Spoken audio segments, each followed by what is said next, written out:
You know, it seems impossible to survive even one day without money in the modern world. And yet, if you do find yourself in this situation, don't panic. You don't have to starve or use credit. Just follow this instruction and be on the bright side of life, even without cash. Now, there's one thing you can't do without, and that's food. If your fridge and your pockets are empty, what can you do? Well, check out my list. Number 1. The most obvious decision is to call your relatives or friends and visit them for lunch or dinner.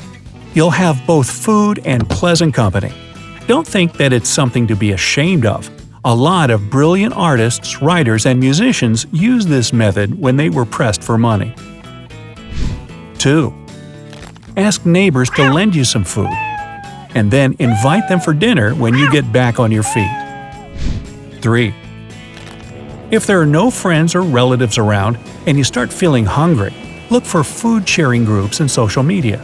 Food sharing is an ecological movement that was started in Germany in response to food waste. About 1/3 of all the products produced in the world are thrown away, and most of them aren't spoiled.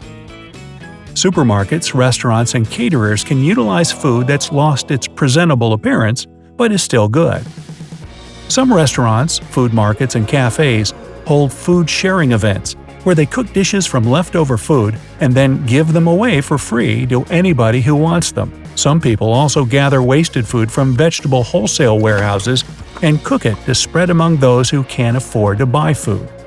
You can find the information about events like this on food-sharing pages too. 4.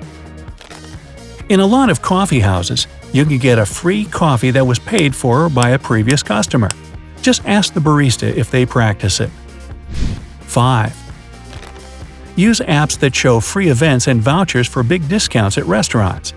In a big city, something's going on daily. At exhibitions, parties, and presentations with a free buffet, you can eat and have fun too. Sometimes you can pay for lunch with points that you've gathered in an app, so just monitor them for good deals.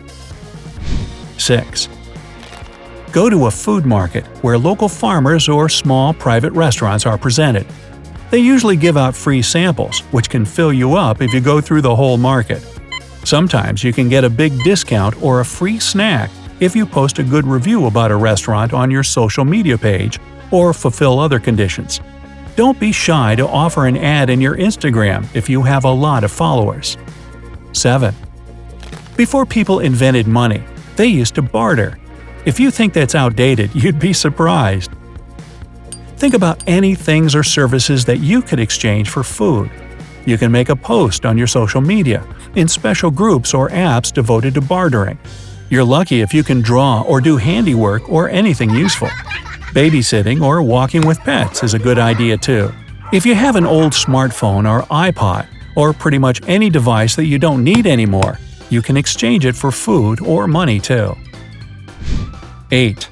Go to a restaurant and offer your services in return for lunch or dinner. You can wash dishes, clean the kitchen, or bus tables. 9. Sign up for a supermarket mail-out about utilizing leftover products and gather food for free. Small grocery stores will give you unused food if you help sort vegetables and fruit. 10. And finally, if none of the above work and you're not daunted by the extreme, become a freegan. Rhymes with vegan, but these are people who abstain from consumerism and salvage society's wasted food and resources rather than purchasing more themselves. And it's not just only food sharing. In fact, freegans look for food in dumpsters. There's a special term that describes their way of gaining food: dumpster diving. They believe in conscious consumption and eat leftover food mainly because of ideology, not necessity. The term freegan was offered in 1995 by Keith McHenry, a leader of a volunteer-run group that spreads food among homeless people. Freegans believe that humans treat nature only as consumers, making goods out of resources and then wasting tons of them because it's easier to throw them away than to recycle. They have a noble mission to save as much food waste as possible. This can cheer you up if you have to dumpster dive yourself. Worldwide freegans know dumpsters, both private and those near restaurants and supermarkets, where one can find a lot of food waste. They use rubber gloves and masks and try to arrange a system with the owners so that food is piled up in boxes and not just thrown into the dumpster. It's not a guarantee, of course. Sometimes there won't be any food waste at all, but if you're lucky, you'll find more than you can eat in several days. Just remember that there are health risks associated with dumpster diving, and be sure you're willing to take those risks before attempting something so extreme. Okay, so now you know that you won't starve without money.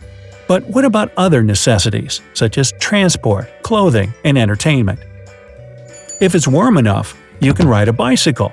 This way, you'll help the environment too. Hitchhiking is another way of getting somewhere, but it's not necessarily safe, and be ready to change several cars before you get to your destination. You can also buy a bus or subway ticket with any money you get in return for the services I mentioned earlier. It's a very bad idea to try and get a free ride on public transport, however. If you get caught, you will be fined and will have to pay money you didn't have in the first place. Clothes, as well as furniture, home appliances, and pretty much anything else can be found on social media or in special apps, both free and on barter terms. You can visit a second-hand store and find good clothes that are really cheap, just in case you've managed to earn something. And finally, you don't have to be cooped up indoors if you're pressed for money. Look for free books and movies in libraries. Cinemas have free shows, and museums have doors open days. You just have to subscribe to their pages in social media and monitor updates, or find special offers in apps with coupons. And if your Wi-Fi was cut off because you haven't paid for it on time, use the free one in the nearest coffee shop. There are people who have tried to live without money just for the challenge of it, and then liked it so much they made it their lifestyle.